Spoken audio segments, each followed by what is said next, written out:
friends, welcome to our channel. ഇന്ന് നമ്മൾ വന്നിരിക്കുന്നത് ഒരു ലോങ് ടേം യൂസ്ഡ് റിവ്യൂ ആയിട്ടാണ്. Boat Airdopes 441 Pro. അതെ, ഇത് വെറും പെട്ടി മാത്രമാണ് ഗൈസ്. ഇതാണ് പ്രൊഡക്റ്റ്. ഞാൻ യൂസ് ചെയ്തുകൊണ്ടിരിക്കുന്ന പ്രൊഡക്റ്റാണ്. പിന്നെ ഒരു ഗുമ്മിന് പെട്ടി കാണിച്ചതേ ഉള്ളൂ. അപ്പം എന്താണെന്ന് വെച്ച് കഴിഞ്ഞാൽ ഈ ഒരു പ്രൊഡക്റ്റ് ഞാൻ ഇപ്പോൾ ഒരു 7 മാസമായിട്ട് ഉപയോഗിക്കുന്നു. ഞാൻ ഒക്ടോബറിൽ വാങ്ങിയതാണ് ലാസ്റ്റ് ഇയർ. അപ്പം ഇത്രയും നാളായിട്ട് ഉപയോഗിച്ചിട്ട് എനിക്ക് ഭയങ്കര നല്ലൊരു അഭിപ്രായമുള്ള ഒരു എയർഡോപ്പ് ആണ്. അപ്പോൾ ഫസ്റ്റ് തന്നെ ഞാൻ എന്തുകൊണ്ടാണ് ഈ ഒരു പ്രോഡക്റ്റ് വാങ്ങിയതെന്ന് പറയാം. ഇതിന് 150 hour പ്ലേ ബാക്ക് ടൈമും പെർ ചാർജ് 5 hours കിട്ടും. അതുകൊണ്ടാണ് എനിക്ക് ഫസ്റ്റ് ഹാൻഡിൽ ഞാനിത് വാങ്ങാൻ കാര്യം ഇതാണ്. പിന്നെയാണ് ഇതിൻ്റെ രണ്ടാമത്തെ ഒരു ലൈഫ് സേവർ ക്വാളിറ്റി എന്ന് പറയുന്നത്. ഇതൊരു മിനി പവർ ബാങ്ക് കൂടിയാണ്. 2600 mAh ബാറ്ററിയാണ് ഇതിൻ്റെ ഉള്ളിൽ വരുന്നത്. അതുകൊണ്ട് തന്നെ നമുക്കിതിനെ ക്രിട്ടിക്കൽ സിറ്റുവേഷനിൽ പവർ ബാങ്ക് ആയിട്ട് കൂടി യൂസ് ചെയ്യാൻ പറ്റും. ഭയങ്കര നമ്മുടെ ഫുൾ ചാർജ് ഒന്നും ആക്കി തരുമെന്നല്ല ഞാൻ പറഞ്ഞത്, പക്ഷേ ഒരു ബാറ്ററി ഡെഡ് ആകാൻ പോകുന്ന സിറ്റുവേഷനിൽ നമുക്കിത് യൂസ് ചെയ്യാൻ പറ്റും. പിന്നെ ഇതിൻ്റെ ഒരു വലിയ ബിഗ് ക്വാളിറ്റി എന്ന് പറയുന്നത് വാട്ടർ ആൻഡ് സ്വെറ്റ് റെസിസ്റ്റൻ്റ് ആണ്. IP7 റെസിസ്റ്റൻസ് ആണ് ഇതിനുള്ളത്. ആൻഡ് ഇത് സംവാട്ട് കറക്റ്റ് ആണ്. കാരണം ഞാൻ കുളിച്ചുകൊണ്ടിരുന്നപ്പോൾ ഒരു തവണ ഇത് ഉപയോഗിച്ച് ഷവറിലൊക്കെ കുളിച്ച് കഴിഞ്ഞ് നോക്കുമ്പോഴാണ് ഈ സംഭവം എൻ്റെ ചെവിയിലിരിക്കുന്നതിന് ഞാൻ ഓർത്തത് തന്നെ. ഒരു ദിവസത്തേക്ക് ഇതിൻ്റെ ഒരു സൗണ്ട് കുറച്ച് അടഞ്ഞ ലെവലിലായിരുന്നു. ബട്ട് നെക്സ്റ്റ് ഡേ ഫുള്ളി റിക്കവറായി ആൾ സൂപ്പറായിട്ട് വർക്ക് ചെയ്യാനായിട്ട് തുടങ്ങി. സോ ഇതിന് വാട്ടർ റെസിസ്റ്റൻസ് ഉണ്ട് എന്ന് വെച്ച് എല്ലാവരും കൊണ്ട് ഇത് നനയ്ക്കണ്ട, ഞാൻ പറഞ്ഞതേ ഉള്ളൂ. എനിക്കിത് പറ്റിയിട്ടുണ്ട് ആൻഡ് അത് സർവൈവ് ചെയ്തു. പിന്നെ ഇതിൻ്റെ ഒരു ക്വാളിറ്റി തന്നെ ഇത് ടച്ചാണ്. ഇതിൻ്റെ കൺട്രോൾസ് ഫുൾ ടച്ചിലാണ് വരുന്നത്. അത് എനിക്ക് നല്ലതായിട്ട് തോന്നി. നല്ല സെൻസിറ്റീവാണ് ഇതിൻ്റെ ടച്ച് കൺട്രോൾസ്. അതുപോലെ തന്നെ ഇതിന് 1 touch വോയിസ് അസിസ്റ്റൻറ്റ് ഉണ്ടെന്ന് പറയുന്നു. പക്ഷെ ഞാൻ ഇതുവരെ അത് യൂസ് ചെയ്തിട്ടില്ല, കാരണം നമുക്ക് ഓക്കെ ഗൂഗിൾ ഉണ്ടല്ലോ. പിന്നെ ഇതിൻ്റെ ഒരു അഡ്വാൻറ്റേജ് എന്താണെന്ന് പറഞ്ഞാൽ ഇതിനകത്ത് C-type ഫാസ്റ്റ് ചാർജിങ് ആണ് വരുന്നത്. ഒരു 1 hour പോലും എടുക്കില്ല ഇതിൻ്റെ ചാർജ് ആവാനായിട്ട്. 2600 mAh ബാറ്ററി കംപ്ലീറ്റ് ചാർജ് ആവാനായിട്ട് ഒരു 45 minutes ഒക്കെ താഴെ എടുക്കുകയുള്ളൂ. പെട്ടെന്ന് ചാർജ് ആകും.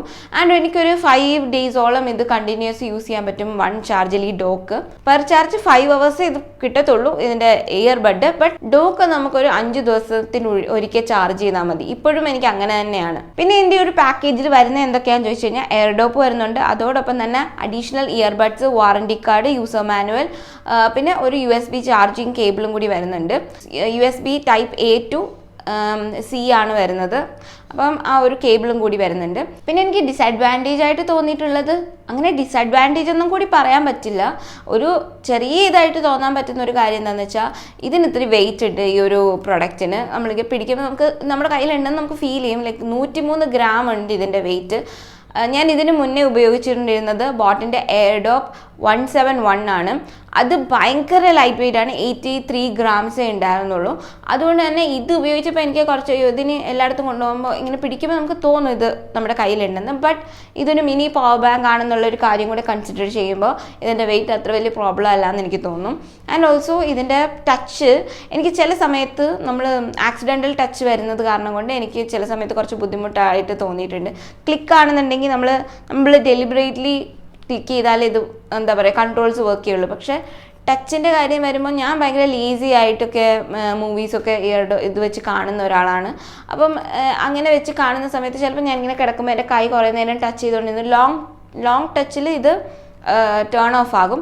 അപ്പോൾ അങ്ങനെ ഓഫായി പോകാറൊക്കെ ഉണ്ട്. അപ്പം അങ്ങനെ എനിക്ക് ടച്ച് ഒരേ സമയം നല്ലതായിട്ടും അതേസമയം തന്നെ ഒരു ഡിസഡ്വാൻറ്റേജ് ആയിട്ടും തോന്നിയിട്ടുണ്ട്. ചാർജിങ് ഇൻഡിക്കേഷൻസ് ഒക്കെ വളരെ നല്ലതാണ്. ചാർജിങ് ഇൻഡിക്കേഷൻ ഇതിനകത്ത് ഇപ്പോൾ കാണിക്കുകയാണെന്നുണ്ടെങ്കിൽ ഇപ്പം ഈ ഒരു 3 എണ്ണേ ഉള്ളൂ. 4 എണ്ണമാണ് മൊത്തത്തിൽ. അപ്പം ഫുൾ ചാർജ് ആണെങ്കിൽ 4 ലൈറ്റും ഇതിങ്ങനെ തുറക്കുമ്പോൾ കാണിക്കും.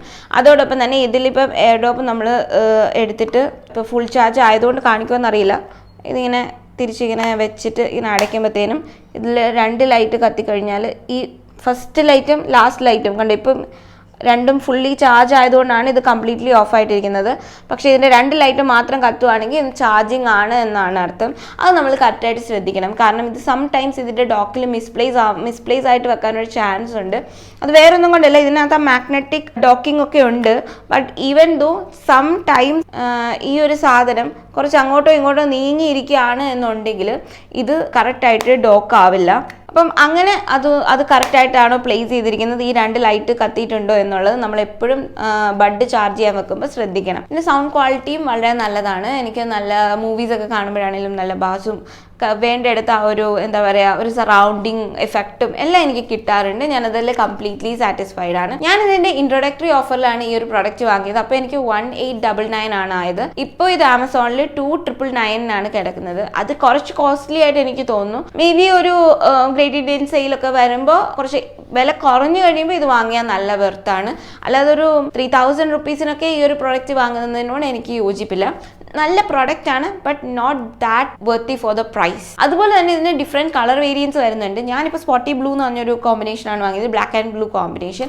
അതേപോലെ തന്നെ spirit lime, raging red, techno purple, അങ്ങനെ കുറേ ഒരു 5 വേരിയൻറ്റ് വരുന്നുണ്ട് ഇതിൻ്റെ കളർ വേരിയൻസ്. ആൻഡ് അതൊക്കെ ഒരു ഡിഫറെൻറ്റ് വൈബ് കിട്ടുന്ന ഒരു സംഭവമാണ്. എനിക്കത് ഭയങ്കര ഇഷ്ടപ്പെട്ടു. എൻ്റെ അകത്ത് ഇങ്ങനെ ബ്ലൂ പോലെ ലെമൺ യെല്ലോ വരുന്നത്, നല്ല റെഡ് വരുന്നത്, പർപ്പിൾ വരുന്നത്, അങ്ങനെ കുറച്ച് നല്ല വേരിയൻസ് ഉണ്ട് ഇതിന്. അപ്പോൾ എന്തായാലും ആമസോണിൽ ചെക്ക് ചെയ്ത് നോക്കുക. ഞാൻ ഡിസ്ക്രിപ്ഷനിൽ ഇതിൻ്റെ പ്രൊഡക്റ്റ് ലിങ്ക് ഇട്ടേക്കാം. ഞാൻ ഇതിൻ്റെ ഒരു സാറ്റിസ്ഫൈഡ് യൂസറാണ്. ഇത് ഉപയോഗിക്കുന്നവരാണ്, നിങ്ങളും ഉപയോഗിച്ചത് അഭിപ്രായം പറയണം. Thanks for watching this video. Video ഇഷ്ടപ്പെട്ടാൽ ലൈക്ക് ചെയ്യുക, ഷെയർ ചെയ്യുക, ആൻഡ് ചാനൽ സബ്സ്ക്രൈബ് ചെയ്യുക.